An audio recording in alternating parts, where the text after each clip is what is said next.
Money's tight. The economy's weird. They're putting Cheez-Its in tacos now. We have a lot to cover.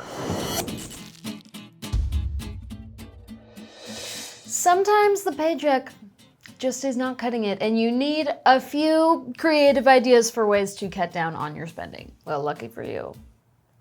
Just listen. First idea for cutting down on spending is tracking your spending. Because, be honest with me, do you even have any idea how much you're spending right now? Like, you know you need to spend less, but saving money all starts with awareness. We have to know where our dollars are going before we can know how to cut our spending. So whenever you buy anything, whenever you spend money, take a moment to record that purchase. You'll be forced to see how much you're really spending, where your money's going, how many times you've frequented the same place. There's something about buying with credit cards or even debit cards or buying things online that just makes money seem invisible.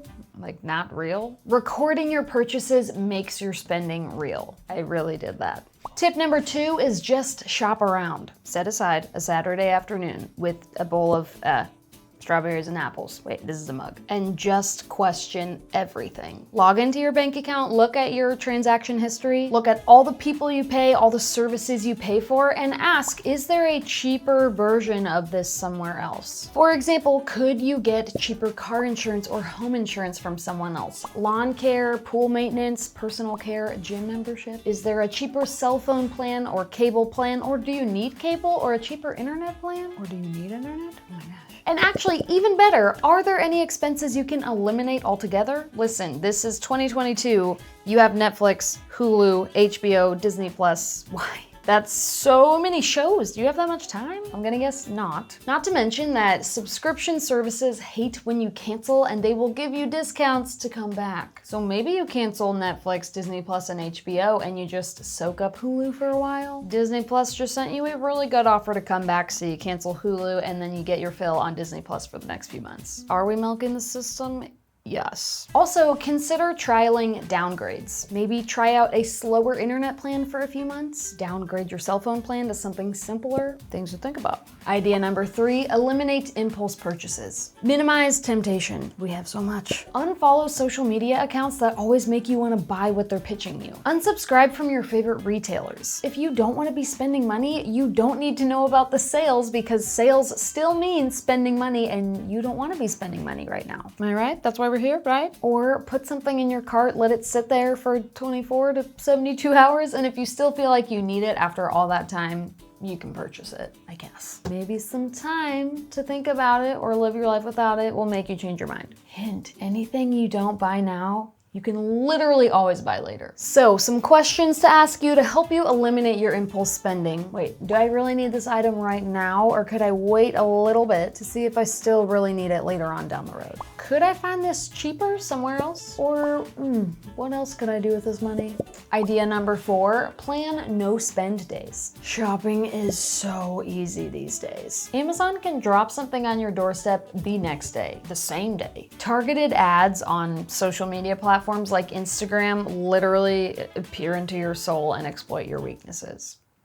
Not literally, but feels like it. Try making a commitment to have 2 or 3 days a week where you just don't spend. No matter what happens, we don't spend. Like maybe Sundays and Wednesdays, we don't spend, we just don't do it. Only spending money on certain days of the week will give us so much better awareness of our overall spending, which can help us reorganize our priorities or reduce our emotional spending, because we have it. We do. Number 5, keep the change. Let's do a little elementary math problem. Johnny has a jar. On day 1, Johnny puts 1 nickel in the jar. Every day, he increases the amount of nickels he puts in the jar by 1. So day 2, 2 nickels in the jar. Day 3, 3 nickels in the jar. I realize these are apples, but how much money would Johnny have saved by the end of the week? Well, only $1.40. That's fine, Johnny. But if Johnny continued this pattern every single day for 365 days, how much money does Johnny have now? A little Johnny has $3,339.75. First of all, that's a big jar. Secondly, dang, Johnny. And you know how much Johnny was putting in his jar on day 365? $18.25. That doesn't sound awful. So Be like Johnny. Pick up some of those coin wrappers and throw all your change in them. Even get a jar and toss all your spare $1 and $5 bills in it. These amounts of money are so small that you're unlikely to really miss them, but they add up over time. Number 6, use what you have. Are you the kind of person that's always eager to try new makeup or skincare, but you literally can't remember the last time you actually finished a tube or a bottle of anything? Yeah, I'm not describing myself right now. I kind of feel like we all do this with something in our lives. I mean, maybe you just keep buying vegetables at the grocery store and you literally throw them away every week because you don't eat them. Maybe you're buying new cleaning products or new candles before you've finished up the ones you actually have. You can decrease waste and increase your savings by always promising yourself to finish everything you have before buying something new. It sounds simple. Actually, it is simple.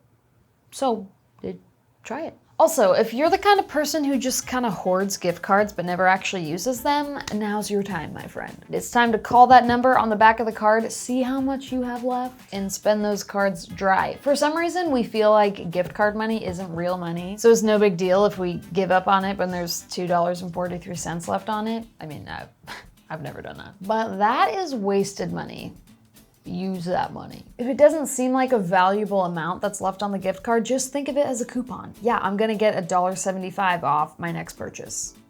It's not a bad deal. Number 7, just ask. This is my favorite one because we don't do it anymore. The forgotten art of, hey, can I borrow a tablespoon of agave nectar so that I don't go to the store and buy a $7 bottle that's gonna expire before I ever use it again?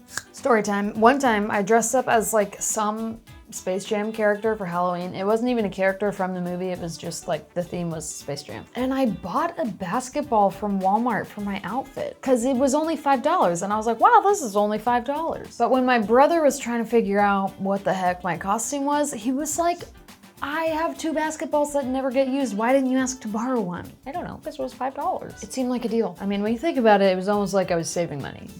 No. Yeah.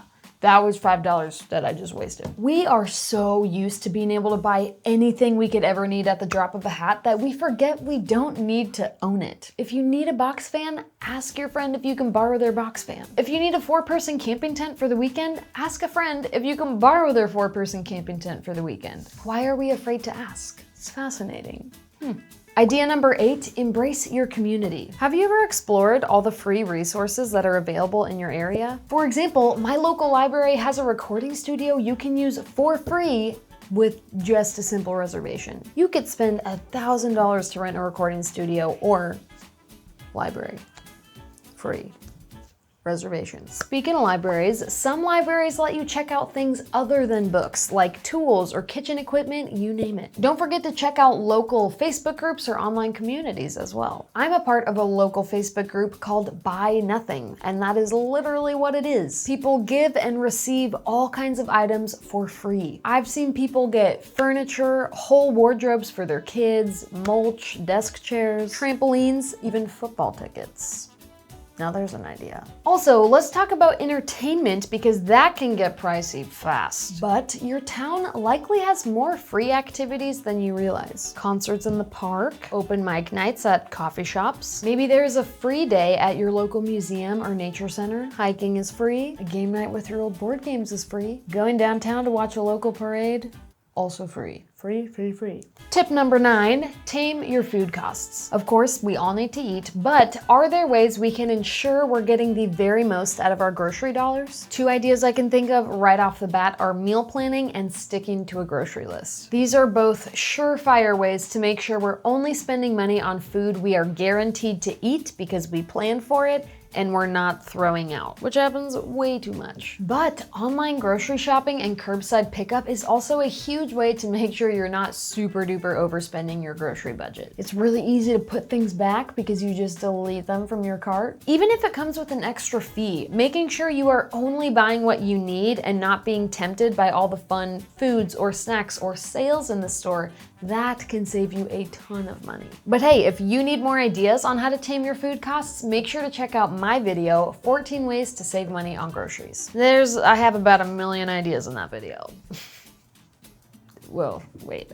Actually, I have 14. Tip number 10 for cutting on spending is start a budget. Raise your hand if you've been dodging budgets for the better half of your life. They sound restrictive. They sound like they'd be hard to stick to. They sound not fun. But I have literally never had more money since I started using a budget, and it is positively thrilling to see how much my bank accounts have grown since using one. And the amount of things I've been able to do or afford that I never thought I could do or afford, like buying a house or having a wedding. I promise you I would not have any of those things without the budget. It has been my greatest tool in accomplishing the things I want and being able to afford the things I want. YNAB is a budgeting app that encourages flexible budgeting and a healthier money mindset. It's not about minimalism, it's not about saying no to everything. It's about knowing your priorities and funding those things, shifting your budget when your plans change, or just when you straight up feel like it, and removing that guilt factor from spending. Let me tell you something, our budget prioritizes disc golf, daycare for our dog, and getting bougie new slippers every year. Yeah, we don't feel bad about it. In fact, while we're at it, let's hear what Patty's had to say about it. Patty says, I have to say that I've been using YNAB for over a year and a half to help me pay down my gross credit card debt. It is amazing and I would be lost without it. I'm on track to pay off almost half of my debt in 2 years. I don't have a lot, if any, extra income from my monthly expenses, and I've still managed to almost cut my debt in half. I wish I had started using YNAB sooner. I mean, if we want to talk about saving. Patty knocked out half of her debt in 2 years with next to no extra income laying around. That's... If you want to be like Patty, I will link a whole playlist down below that will teach you how to get started with YNAB and saving money like mad. And our final tip of the day, reset your spending with the More Money Challenge. Oh my friends, if you really want to start saving money like today, do I have just the thing for you. The More Money Challenge is a free 30-day saving challenge that you can join quite literally anytime you want. There are 3 simple rules to this challenge. Track your spending, only buy essentials, and no dining out. Yeah, that's it. Seems kind of simple. Okay, then why are people saving an average of $1,000 every time they participate in it? How would you use an extra $1,000? Build an emergency fund? Maybe pay down your debt? Buy that new car you've been needing, or go on a way overdue vacation? Whatever you do with that savings is up to you. Join the More Money Challenge today by clicking the link in the description box down below and start saving yourself some cold, hard cash. That's all I got for today. Let me know what money saving ideas you use down in the comments below, because I am sure I have only just skimmed the surface. Thank you so much for tuning in, and I'll see you in the next video. Time for some tips. Oh. Okay, I got a good posture. Hold on. What is going on with my hair? Come on. Hello? Okay, it's gone.